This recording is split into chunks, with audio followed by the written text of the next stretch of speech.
This is Tim. I'm Mulele. And this is Critiquing Comics.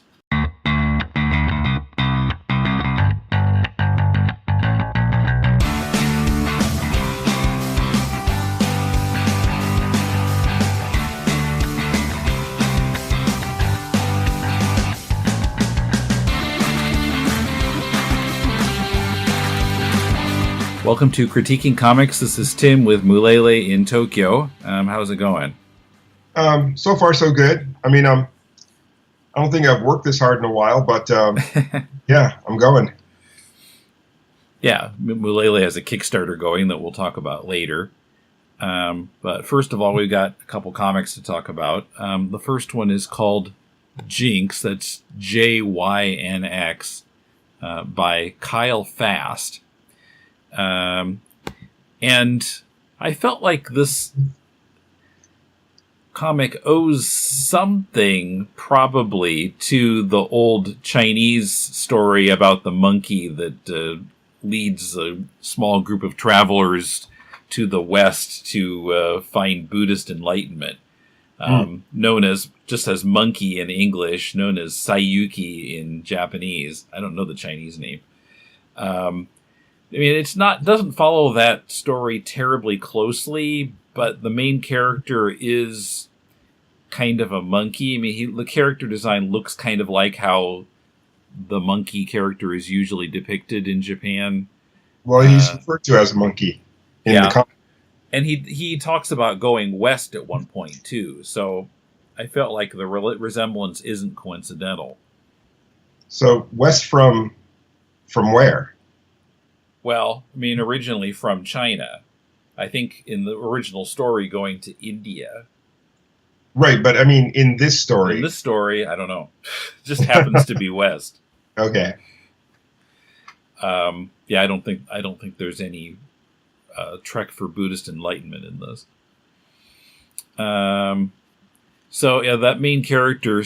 the first scene has him as a baby, and there's some discussion that he should be thrown off a cliff because he probably has some power from his father. And reading as much as I didn't learn anything more about his parents.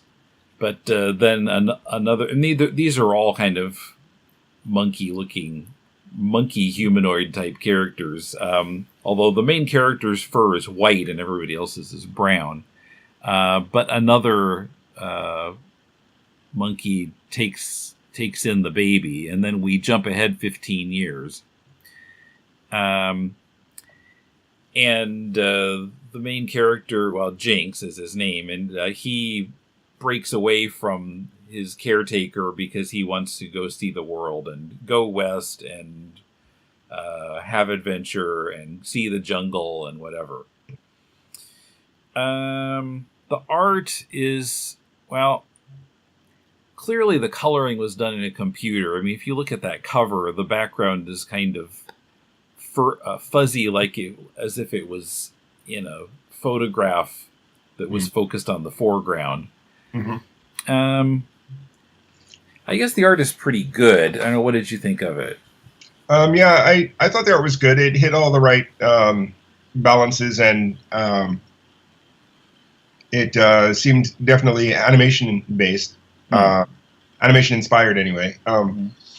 But I think more towards computer animation. The line work here is a little bit thin, though, for comics, and maybe even for animation. So the line weight is so light that if there's no color there, it becomes kind of hard to discern what's going on. I imagine, because this is all full color.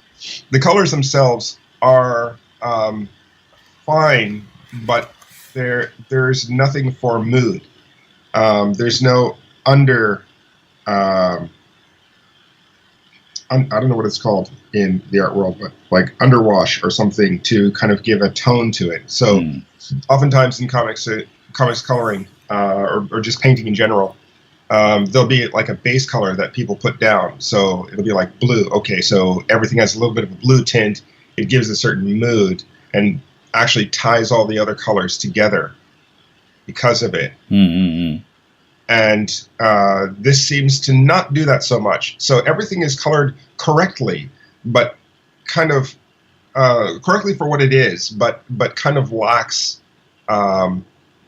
cohesion. So like the trees are brown, the leaves are green, and the character is character colored, and it never changes from scene to scene, page to page. Yeah, I see what you mean. Yeah, and so in that sense, well, there are a couple of pages where it happens, but in that sense, I kind of feel like the coloring is a little bit stiff in there. And the other thing is this comic kind of, I kind of felt that this was aimed at kids more than adults, because it has a very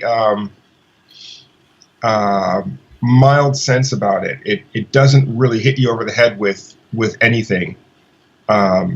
There's no moment of goddamn, what am I looking at? kind of, or geez, I didn't know it was going to go that way. Everything kind of proceeds very simply, if not effectively. And the bad guys are bad, the good guys are good, and there's no confusion about that. And so, in some aspects, it's actually good. It has a very light sense of itself, but in some cases, for myself anyway, I do want to see that goddamn moment where the comic or the creator just goes off the rails and has to pull himself back. But it doesn't quite seem to do that. There's a lot of, I'm not going there, I'm not doing that, and that kind of thing. So I felt that the comic, in some ways, needed to go just one step further, be just a little more gritty. But the only thing that makes me feel that may not be necessary depends on the aim of the artist. Like if he is really going for the giant panda, not giant panda, what is it, Kung Fu Panda audience, then that kind of wholesome Disney style of story is clear. Here. Okay. Yeah, so that's a good big picture discussion. I have some really little details to talk about. Actually, one, how many pages did you read? We always say we'll read at least 30. I read 30. Okay. So a little bit pressed for time during a Kickstarter, so 30 was it. I read about 50. Now, on page 46, I looked at the last panel, and I couldn't understand it. I just figured it out a couple minutes ago. And I see where he went wrong here in the art. Showing fruit going down his throat? Right. So I couldn't. So yes. So there is a giant panda in the story that Jynx encounters, and Jynx is after this particular fruit, but the panda is the guardian of it, and it's the last fruit left, and he says he needs to keep it. Now, there's a panel where the panda is saying the seed must remain with me. And then in the next panel, there's a close-up of something white that could be the fur of either character. And there's kind of a big lump there. And for some reason, there's Japanese katakana script of the sound effect, gubishi, which doesn't sound like anything. I think that's supposed to be a chisai. Oh, so like gubi? Okay, gubi. Yeah, it's not very well written katakana. But yeah, you caught it right away that the panda has swallowed the fruit. But there wasn't enough to kind of orient the reader there. There needs to be a panel of him putting it in his mouth. Yeah, it does seem to be lacking just a little bit there. Because I couldn't figure out who I was looking at or what part of their body. Well, I kind of see what the trope is supposed to be, or the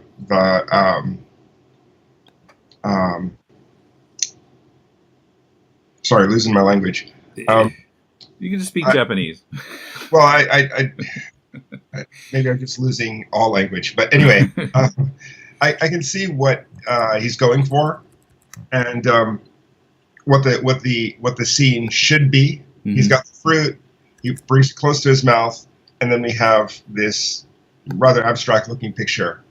And so the first two kind of imply that the third one should be him eating the fruit. It's just not well.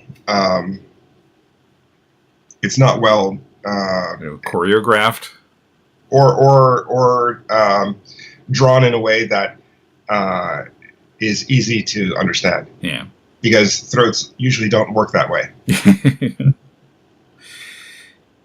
Yeah, it's awfully big. I mean, it's like you can see the whole fruit kind of sticking out of his throat almost. It's not just an Adam's apple there. Yeah, but he just like swallowed the fruit whole, no chewing, nothing, just like, pow, there it is. But about the sound effects, a lot of them are in Japanese. And I kind of, I don't mind it, but I'm kind of curious as to,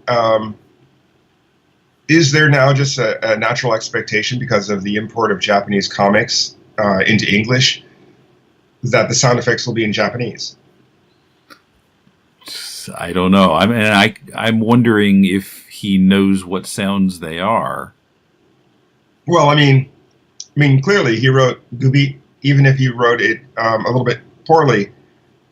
That is pretty close. It's not. I would actually use Gokuri instead of Gubi. Or maybe another one, but he doesn't use like pow or some other obviously inappropriate sound effects. So he's close, I think. Okay. But I just find it kind of interesting, just like English comic produced not in Japan as far as I can tell, using katakana as a style thing. Yeah, just occasionally. I'm looking through it. I just see one other place. Mm. Yeah, so another point. On page 35, and some pages following that, there are a couple of hippos who are talking in a really kind of Black American jargon or dialect. Mm-hmm. Now, I have no idea of Kyle's own kind of genetic background here, but I felt a little kind of about that. I mean, it felt like it was being played for comedy a little bit, and I wasn't sure how I felt about this. It's kind of over the top. Well, I didn't get that far, but kind of looking at it as you talked about it, yeah, I can see it. It does kind of hit on some kind of negative stereotypes of Black people, but yeah, I mean, I think regardless of the artist's race, it is rather poor and doesn't need to be there. I think you wanted to introduce something to kind of make the area a little more multi-dimensional, but I think maybe this is not it. Yeah. Yeah, no, I think you're right. It is a bit wrong, but I'm not going to go as far as to suggest that it's racist. I don't know that the artist himself is a believer in that sort of thing, but it is kind of insensitive, maybe. Well, I don't know if insensitive is quite it either. It's not very thoughtful. Mm-hmm. And if it's using a stereotype to push forward comic relief in a comic, it's a little ill-advised, maybe. Mm-hmm. I would rather see the personality of the characters come through the subject matter rather than a dialect. Than some sort of like faux ebonics. Yeah, now I have no idea if he has. Let's see. No, he said he submitted it to Image Comics. I no idea whether it's being accepted or not, but I would kind of expect that an editor would say, let's not do that. Yeah. It's also a very tired joke. Actually reminds me of Transformers 2. It's not quite as bad as that, but Transformers 2 had these two Autobots who were obviously doing a kind of minstrel show where they spoke in some dialect from like the 1930s or some shit, from like really racist Hollywood. Yikes! Yeah, it was pretty horrible. But those characters added nothing to the story, but for whatever reason they wanted to. Michael Bay wanted to put that into his film. He's got no problems with it, but he's. I don't even know about Michael Bay. He could write a couple of papers about him and some of the psychology he uses in his films. But in this case, it unless these hippos are the key to the end of the story, they should get the chop.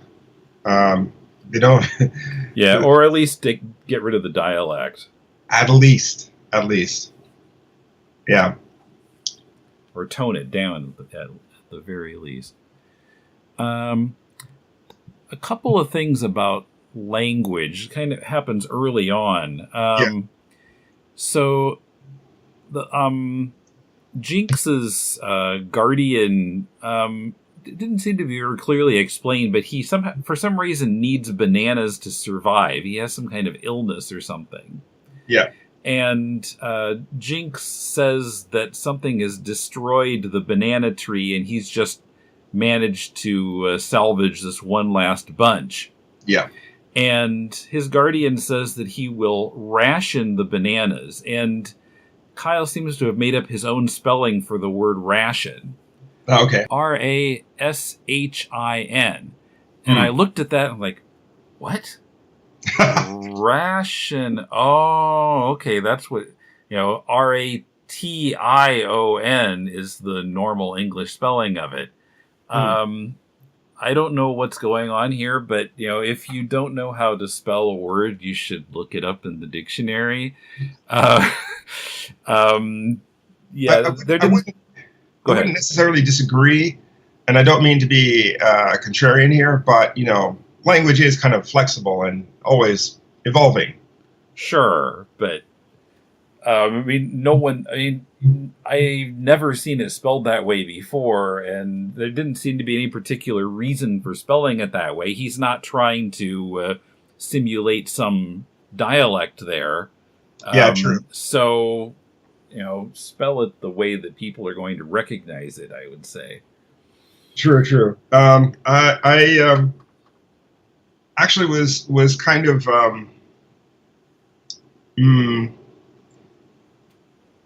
disappointed by the by Jynx's style of speaking. Kept saying "bro" and "I got this." Yeah, bro, and I got this. Actually, bro. Also, it's just a little bit too out there. Too many people are using it. Maybe that's the point, but I got this. It seems a little hackneyed, and bro reminds me of the farmer bro. Fuck, I forget his name. Oh, He's the like farmer bro. Yeah, the Yeah. Shakeli, something like Yeah, whatever his name is, man. I fucking hate that guy, that. and with good reason. I think everybody knows Wu-Tang Clan ain't nothing to fuck with. So just for that alone, I began to really dislike his bro. There were a couple of interesting exchanges at the beginning where he's like, "Nice to meet you, bro." And he's like, "No, my name is Tao." He's like, "Nice to meet you, bro." But other than that, a little too many bros here.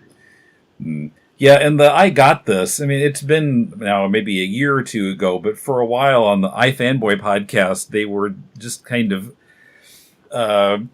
getting overloaded with that in so many comics. Like practically every comic that came out, somebody was saying, "I got this." And then like listeners were sending them all the other "I got thises" that they found in comics, and finally they just said, "Okay, forget it." I mean, they're just waving a white flag. There's just too many of them.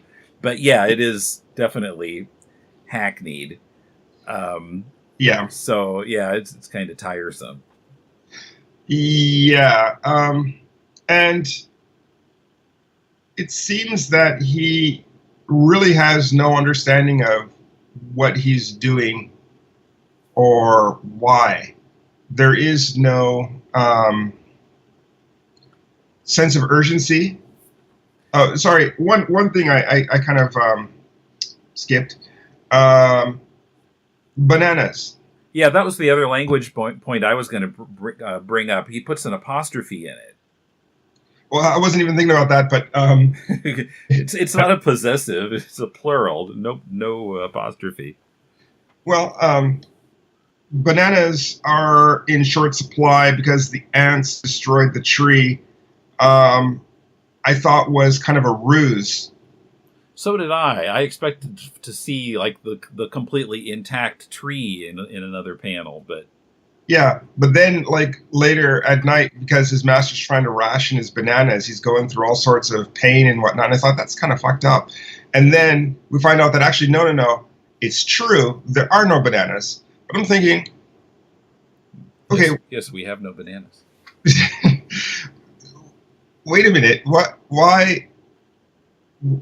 Why is there only one tree that produces bananas in the area?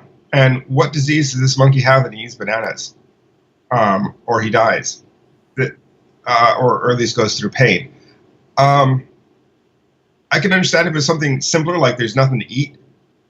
Or that it was another, like, something. But if you say bananas, it is the simplest go-to item that a monkey eats. In fact, I don't think a monkey's diet is strictly bananas. I don't know what a monkey's diet is exactly, but I'm sure there's other shit that they eat. The writing in this regard seems extremely lazy. And yeah, well, the bananas didn't really seem to be related to his leaving, so they didn't really seem like that point needed to be there. Yeah, and also the master, for all of his pain and whatnot at night, in the morning wakes up and says, "Son of a bitch, he left. I'm going after him. Good thing he left this boat behind." I'm like, wait a minute. So if you take a boat from one side to the other, how does the boat get back to the first side? And so there's a lot of like, just wait a minute. This is not right. And I think it really is just a lazy writing. Be creative, be inventive, find a new way to say the thing you want to say, turn it on its head a little bit, deconstruct it for what it is. I mean, there's no sense of I've thought about this and I agree or I disagree or I found a better way. It's just, okay, here's this trope, here it is in my comic. Here's this thing, and here it is in my comic, because this is the typical thing. This is exactly what it is. And it doesn't necessarily have to make sense, because this is the thing that we all kind of agree is familiar. And that is, I think, the biggest crime of this comic. is that it doesn't really analyze what it's doing.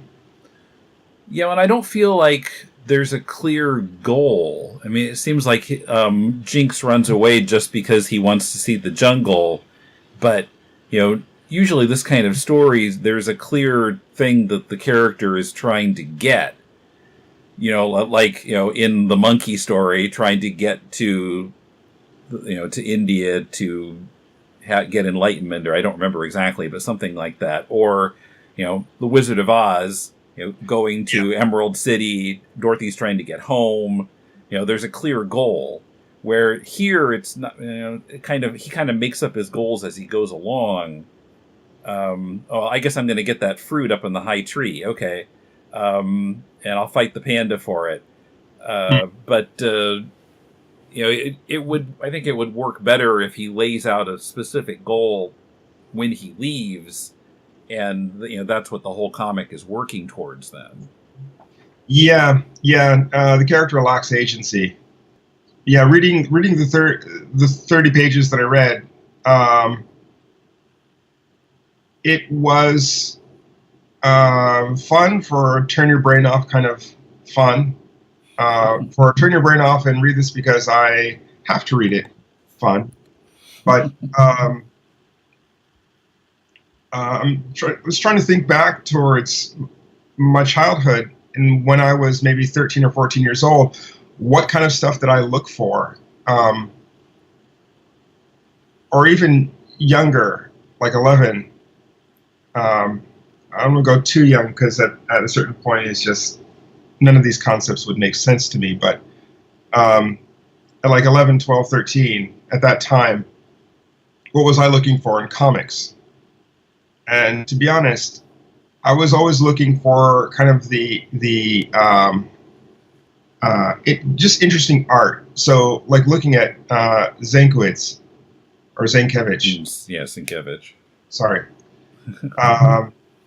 So looking at his work in the New Mutants kind of tipped me off. But then I discovered Heavy Metal Magazine and European comics, and with that, I also discovered giant breasts in comics, but not like image style giant breasts. Those were always kind of gross to me. But like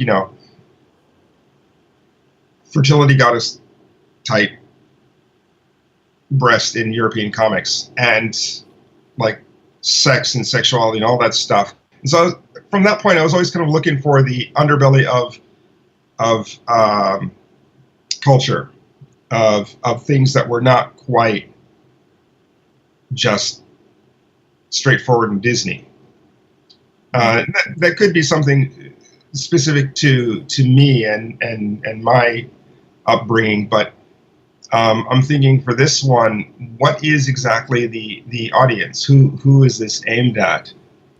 Is it aimed at the kid who loves the Disney Channel? Is it aimed at adults in some weird way? I'm not exactly sure here. I'm not saying that to make this comic work, he should put some breasts in it, but I just wanted some idea here of risk for either the artist, the character, or the story. Mm-hmm. There's none. It's a little too safe. Yeah. Jynx is now on webtoons.com. I'll put a link in the show notes.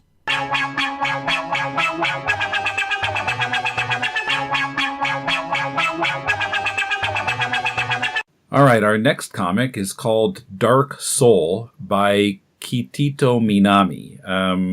I was approached by Kitito on Facebook about talking about the comic. According to Facebook, Kitito is female. I'm not sure if it's a pen name or not. I sort of got the impression that English was not her first language, although she said that she is American. But of course those are not contradictory. There are plenty of Americans whose first language is not English. Yeah, the first language is American.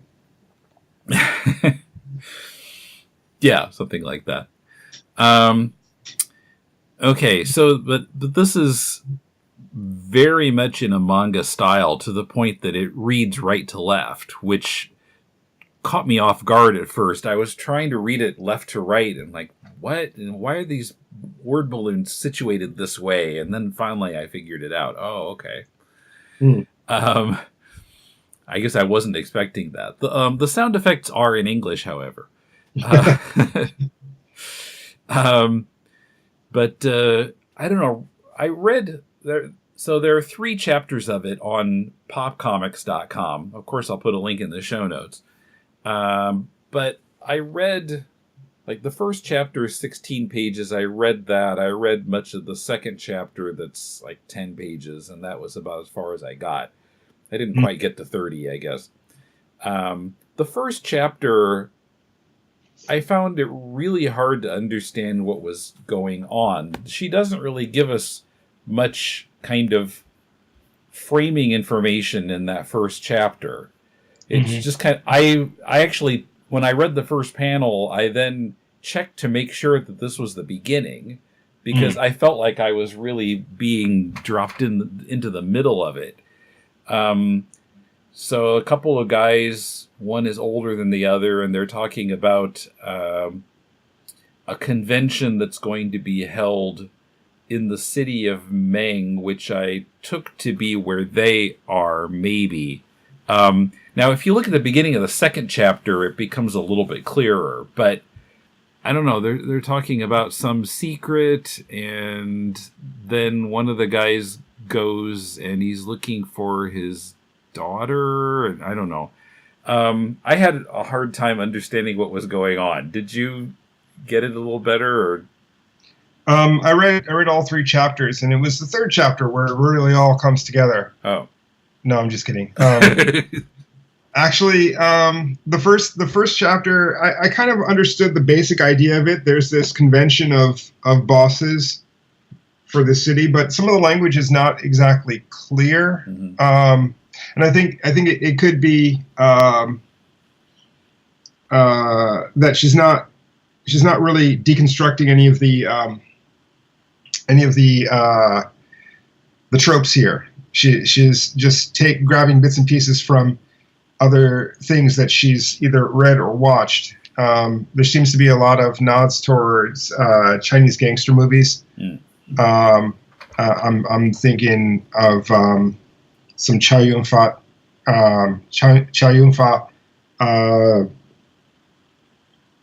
movies from the maybe 80s or 90s.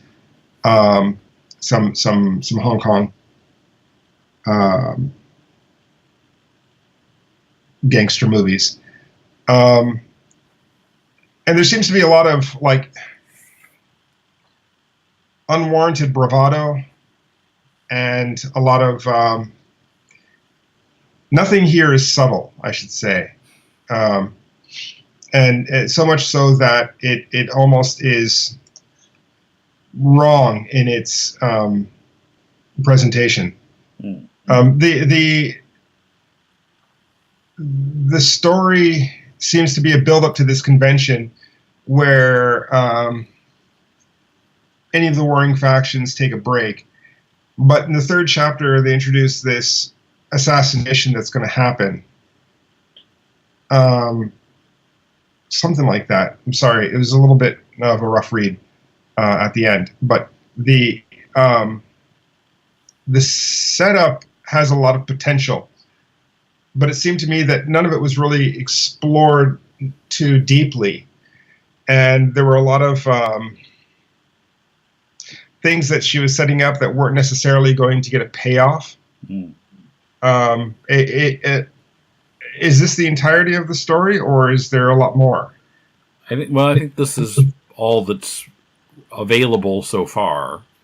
Okay, because it looks like it's setting up for a several 100-page comic, and we've got the first 30 pages here. So in that sense, it's really hard to judge it without actually, it's not hard to judge it, but it's really hard to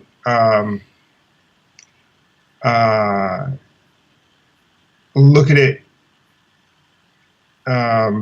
favorably when we've got setups, but we've got no payoffs yet, and that's a little bit of a hard one. There's not even a hint of a payoff yet. It's just people trying to act tough and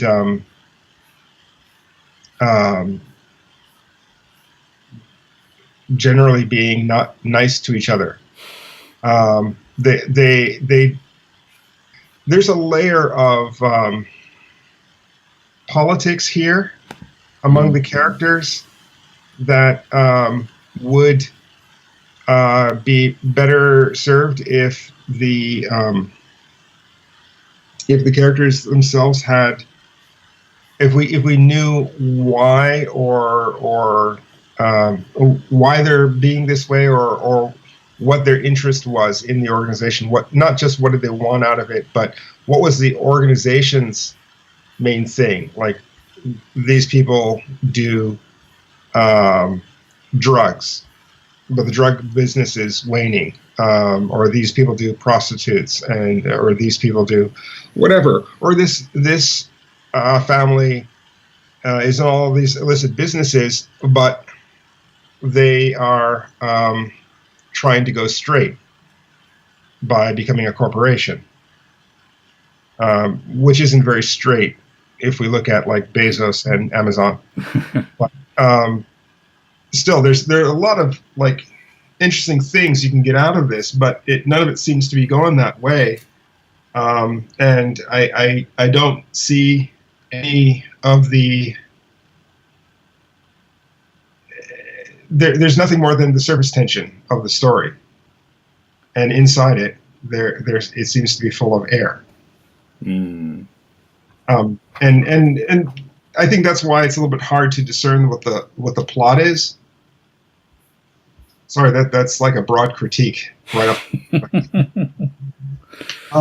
It kind of reminds me of I forget who it was exactly, but someone was telling me that, you know, in Shinjuku there's this area called Kabukicho, which is kind of known for being a place where yakuza hang out. And there's prostitution. There are sometimes killings. There's a lot of rough stuff that happens. But over the last couple of years, they've really cleaned up the place, and it's becoming more of a legit area. So much so, in fact, that the yakuza in the area, the local yakuza, have trouble recruiting new people, and when it comes time to extort the shops, you have these two old men who walk in and break a couple of things and say, "Hey, you better pay us for protection." And the store manager just says, "No, we don't pay that. Get the fuck out." And there's so many businesses that are doing that the yakuza now are hurting in that area. They don't have enough to support their business because they have no power. And that is a really interesting dynamic, and that here would be really fun, and you could really do something with it. But what we've got is kind of a rehash of 80s gangster films. And it's just kind of, really? Do you wanna go there? I mean, imagine now trying to do a Tarantino-esque gangster film. People are like, "Oh yeah, you like Tarantino, don't you? From the '90s, Reservoir Dogs, yeah." And no one wants it. There's also a lot of like manga tropes that are used here. Like I think it was in the first chapter, like, you know, a character kind of in the background, drawn in a more simple way and kind of showing shock or surprise. It looked like a lot of Japanese comics I've seen. Yeah. And yeah, just kind of certainly the styles of how the characters are drawn for the most part. I got a little confused because there are two guys who look kind of similar, and I got confused about who was what there for a while. Then I kind of went back and said, oh, okay, one guy's got a little bit different hairstyle. His hair's kind of sticking up, so I guess he's a different person. But, I mean, they both had apparently blonde hair. Their hair's not colored in. It's a black and white comic. Yeah. So at first, and you don't see them together. So at first I thought it was the same guy, but it's not. Yeah. Also, there were some places, it wasn't all the way through, but there were some places where the English was not very good. Like maybe she needed somebody to check her work. It was one place, I think it was in part 2. Tomoaki, you're making my life hell. Your father is taken up for your constant insolence actions. Do you know how that makes sense? Look with other Do you know how that makes sensei? Look with other high-ranking branch heads. They're no excuse for your action. I mean, it's pretty obvious to any native speaker what's a little odd about that passage. Yeah.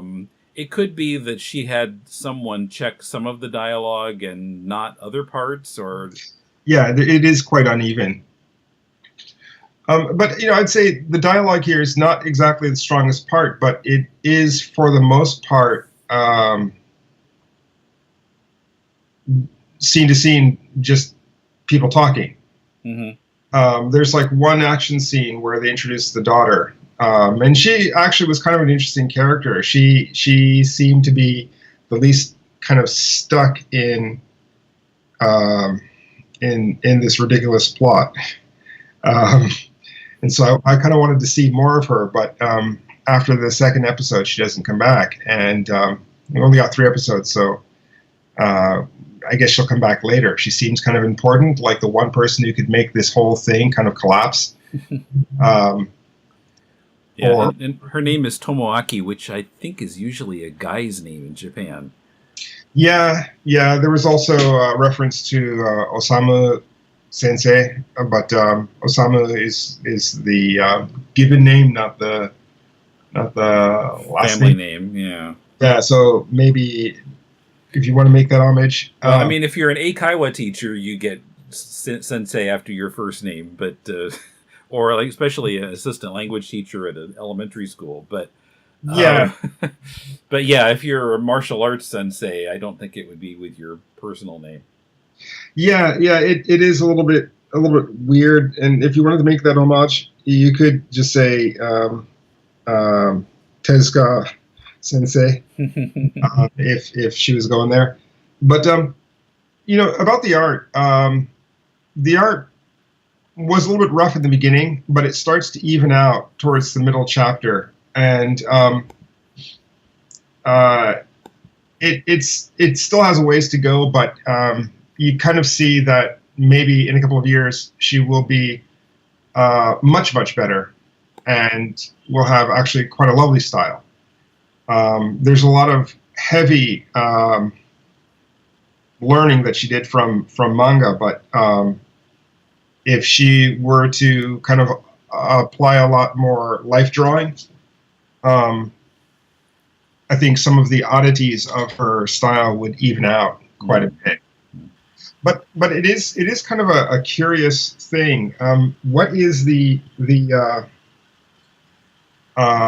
length of this comic is kind of a question that keeps kind of coming up. Huh. And as I see these the chapters pop up at the bottom of the first chapter, and I see 10 pages and 13 pages, real short chapters.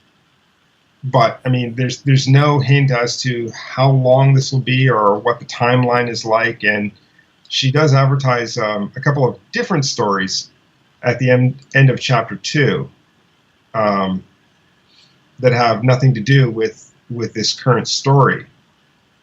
So upcoming titles in 2018: Taste of Blood, Encounter, and Basketball Is All I Have.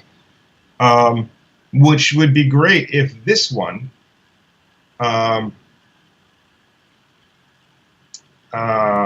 this series was finished. But because it seems like it's just at the beginning, just building up to whatever it's going to do, that this is kind of jumping the gun. These titles will be better for like 2019 or 2020 when this first series is done. But this is a problem that I had when I was first starting to make stories as well. Mm-hmm. So I'd have so much energy for this new idea, and I'd run with it. And about 30 or 40 pages in, I'd be like, okay, I'm getting tired, and I've got other ideas I want to focus on. And then suddenly, boom, I'm off on another project. But the first one is kind of left dangling. And if I ever came back to it, it would be months later, and by that time, my art style might have progressed, or my way of thinking about the story had progressed to the point where you'd end up redoing a lot of art. I remember. Yeah, redoing art, rejiggering the story, and it winds up being this kind of development hell for comics. Mm-hmm. And I would really recommend that she wrap up this story first. And hey, if she's sick of this story, real easy solution. 4th chapter, the daughter comes in, kills the main boss, and says, "I'm tired of conventions, making a new way," and that's the end. And then she can run over to her other stuff. But still, finish the story, because it seems like she is learning and developing as she goes. And telling a complete story is one of the hardest things, but one of the best things when you're starting out. Yeah, just looking down at the bottom here. Yeah, Encounter, coming soon in 2018, Kei Minami. Yeah. Yeah, it does seem like she's got several ideas going. Yeah. Of course, I never finished Spider Hag either. I was thinking about Space Barf, and I never did anything. But well, I mean, Spider Hag has been going on for many years, or had been going on for many years at that point, and so that is actually naturally your mind starts to drift towards other things. And a lot of people talk about, I've been working on Series X for so many years, and I was just tired of it, so I killed the main character and ended the series. Maybe they don't kill the main character per se, but they end the series because they just have nothing more to say about that, and they want to do something else. And I get that, but yeah, you were kind of at that point in it, but yeah, I think just a lot of other stuff came up in your life at the time, and you just kind of let me deal with this first. And well, yeah, I mean, Spider Hag, podcasting started taking up all my free time. So yeah. Oh no, there was more than just podcasting. Oh yeah, there was other stuff too. I don't want to blow your private life here, but just there was a lot of stuff that you were dealing with, and Spider Hag went to the side for a bit, and maybe you'll start it up again tomorrow. Well, right now I'm job hunting, but actually, while we're kind of on the topic, I keep thinking, I should really do something short. But I feel like writing a short story is harder for me than writing a long one. Well, you have to kind of remove all of the great ideas that you have and focus in on just the one kernel that you want to tell. So yeah. But I mean, that's the thing about short stories. You can tell a bunch of them and get all those ideas out in different ways. Suddenly you've got an anthology, a one-man anthology. But what are you thinking? Well, I mean, even it would be kind of a challenge for me, I think, to try to do, Sunday newspaper length stories. Mm. Just, like, 6 panels, 8 panels, something like that. Of course, it would be some kind of a gag strip. I don't know. I'm just sort of rolling it around in my mind. I mean, with job hunting right now, I don't want to dig into more, non-paying work, particularly now. But well, in that case, I would say maybe a 4-page story. Yeah, maybe something like that. I don't know. I'll just have to. I'm still kind of thinking about what it would be, but certainly for selling something at a convention, I don't know.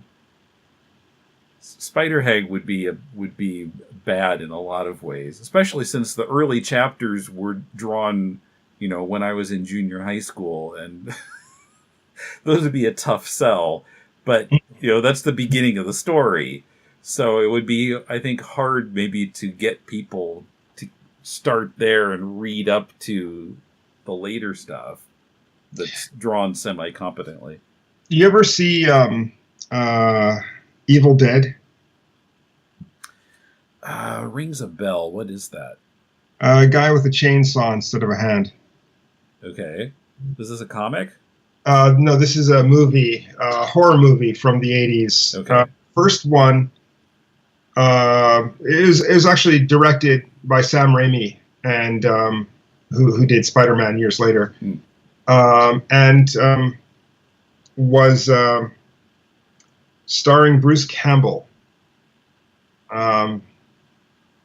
who's got the best chin in Hollywood, they say. But anyway, Evil Dead. Everybody talks about Evil Dead 2. And not so many people talk about number 1. I mean, it's kind of acknowledged as being groundbreaking at the time, I guess. But I saw Evil Dead 2 first, and I thought, wow, that's a great movie. A bit rough in places, but it's a very low budget production. But it was excellent.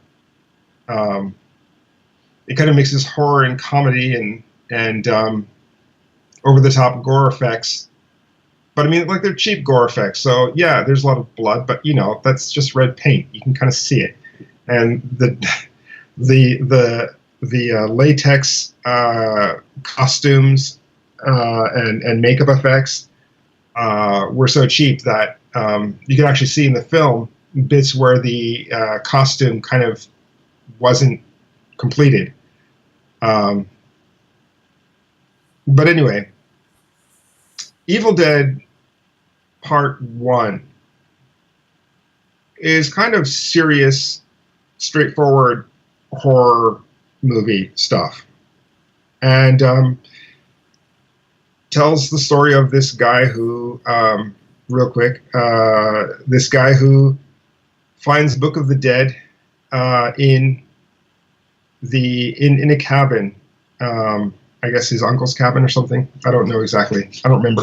But anyway, after he finds this book, he reads from it, which opens a portal to hell, and these monsters start coming out, and they kill his girlfriend and his friends who are up at the cabin with him, and the guy survives somehow.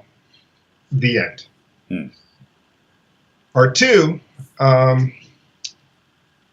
according to the director, this was supposed to be a bit of a recap at the beginning, but the recap is about 15 minutes long and actually works as just an intro to the movie. I mean, it moves very, very quickly, but it's not so recap-ish like a TV show would recap the last episode. So you kind of feel like you're watching this like weirdly paced movie. And then suddenly it just goes into number 2 without any sort of like, and this is how I got here kind of moment. So it moves in so smoothly to part 2 that it all seems like just one coherent movie. You don't have anything at the beginning that kind of hints that this is part 2, except for the title. And so, long story, very long story long, your Spider Hack should be recapped in your current style, and to bring that stuff up to date, and just publish it with the rest. Those old pages can be there for people who want to go see the true origin, but the recap pages will be fit for publication. Excellent. And this book has been taking place over one day for the past 3 years? Well, there have been changes of day. It hasn't been entirely one day, but I thought it was all on election day. Not the very beginning of it. I mean, I can't remember now. It's been a while since I looked at it when election day actually started, but okay. That has been over several days at least. Okay. But one day did last a long time. Yeah, well, I mean, as long as I've known you, it's been election day. And that's kind of like a Jack Bauer day. Yeah, Spider Hag : 24 or something like, or maybe 24 : Spider Hag. I don't know. But yeah, man, I would like to see it. I would like to see it in print, and I don't know, man. I'm thinking maybe Image Comics could branch out into your style. Yeah, we'll see about that.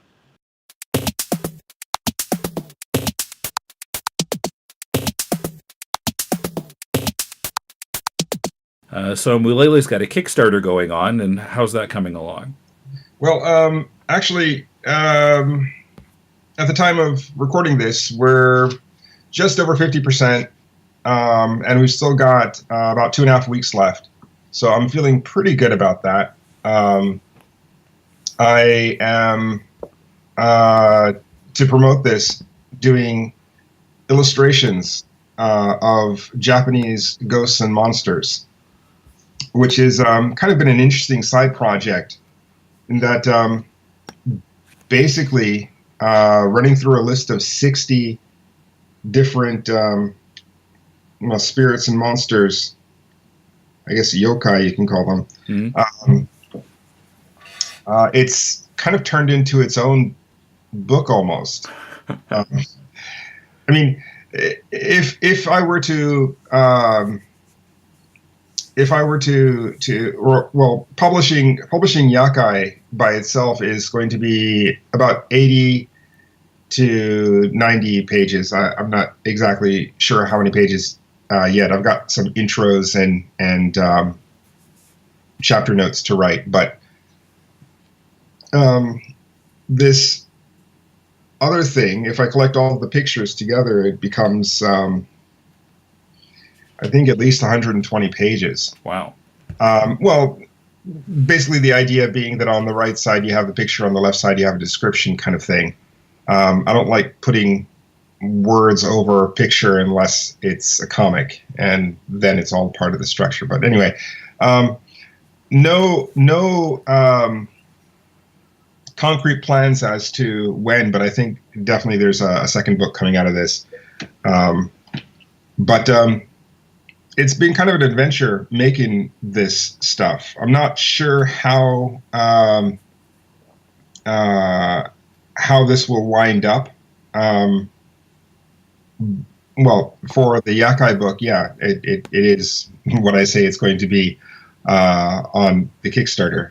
Basically, an 80-something page book of docu-comics about hunting ghosts in Tokyo. But this other one, I have no idea. In fact, I don't know what I'm going to draw tomorrow because I haven't researched it yet. Mm-hmm. So it kind of keeps it fresh. Okay. Well, do you think you would ever actually put together a book of all these illustrations? Oh, I think definitely if people like that. I mean, so the way this thing came about was as a part of the Yakai Kickstarter, I was going to make an illustration of a ghost or a monster from Japanese folktales and offer it to the backers.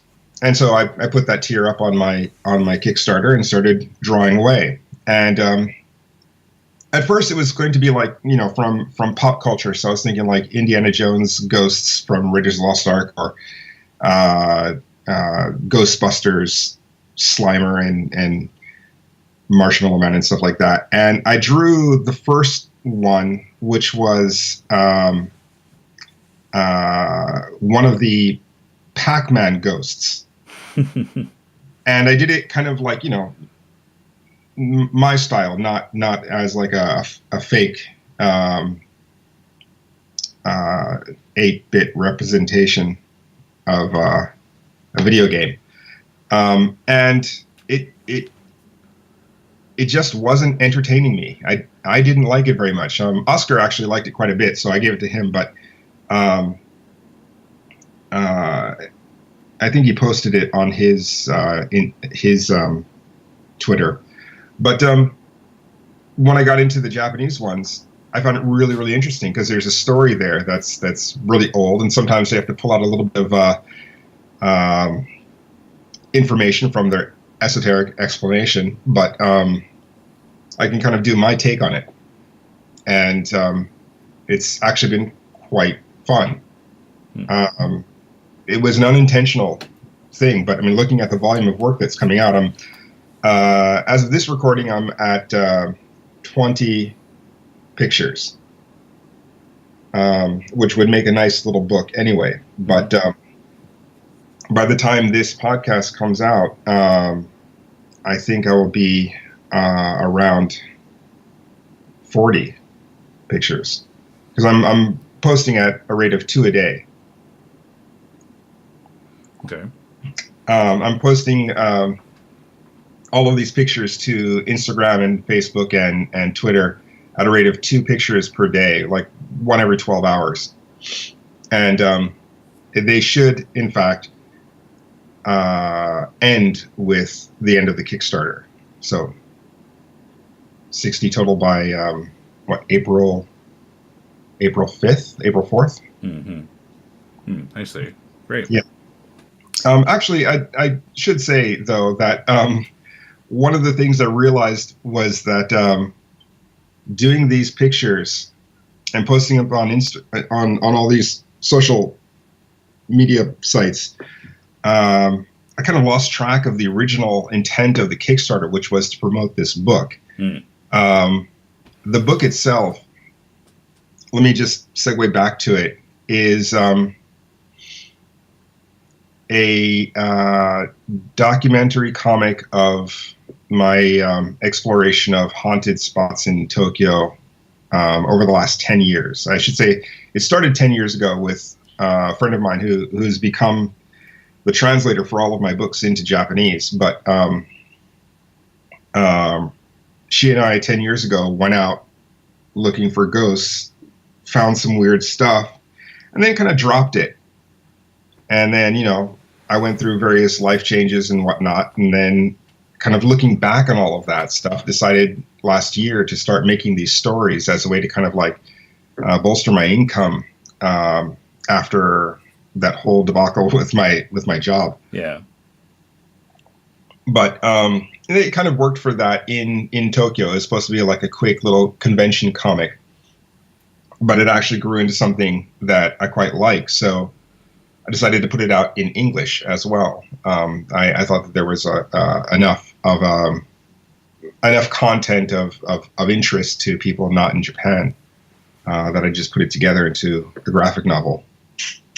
So as we were doing this, we went back to each spot that we visited over the years and kind of re-examined what it was that we saw or felt or whatever. Most of these stories I did, in fact, do with my writing partner, Noriko. Mm-hmm. So she's credited as writer as well, because it is a documentary, and it is the two of us basically traveling to these spots and talking about what we experienced. But kind of going back and re-examining all that stuff, the last story actually is kind of I guess a final word on all of this. Because I mean, just going to this haunted spot and walking through it and kind of seeing what's there, is kind of what the intent was, but we kind of got a little bit more than that. And from my perspective, yeah, we saw some ghosts and we experienced some freaky things. But as I kind of understand what happened and how my life was affected by it, yeah, I kind of come to some conclusions in the book that I think we're kind of a good closure to the series. Mm-hmm. So we kind of wrapped it there. There will be a second book of Yakai coming out because although most of the writing was done by me for this volume, the next volume will be by my writing partner, Noriko. She'll write her experience with stories with ghosts before she met me. Because she actually has a much deeper, longer history with kind of this stuff. Just little anecdotes from her life, plus a couple of hard encounters, I guess you could call them. I mean, it kind of depends on whether or not you believe in ghosts. And all I can say is that if you don't believe in ghosts, you're kind of at a loss for what happened. If you believe in ghosts, you're kind of there with me with like, yeah, okay, that happened, and I understand that. It's more than just a story and a weird situation. It is something totally unexplainable without the definition of ghost. So the idea was to make that second book this year, but it looks like it'll be next year as she and I both became really, really busy this year. But anyway, Volume 1 on Kickstarter now. Okay. Of course, that's linked in the show notes. And if you'd like us to critique your comic, send a PDF or a link to mail@deconstructingcomics.com. We'll read at least 30 pages of it and critique it on the show. I'm at Decon Comics on Twitter. What's your social media? I'm on Twitter as Mulele Redux, and also on Instagram and Facebook under that same name, Mulele Redux. Yeah, okay. So, till next time, this is Tim. And Mulele. And thanks for listening to Critiquing Comics. Next week on Deconstructing Comics, Coom at Toronto Comic-Con, talking with Dave Dorman, Howard Mackey, and John McCrae. See you then.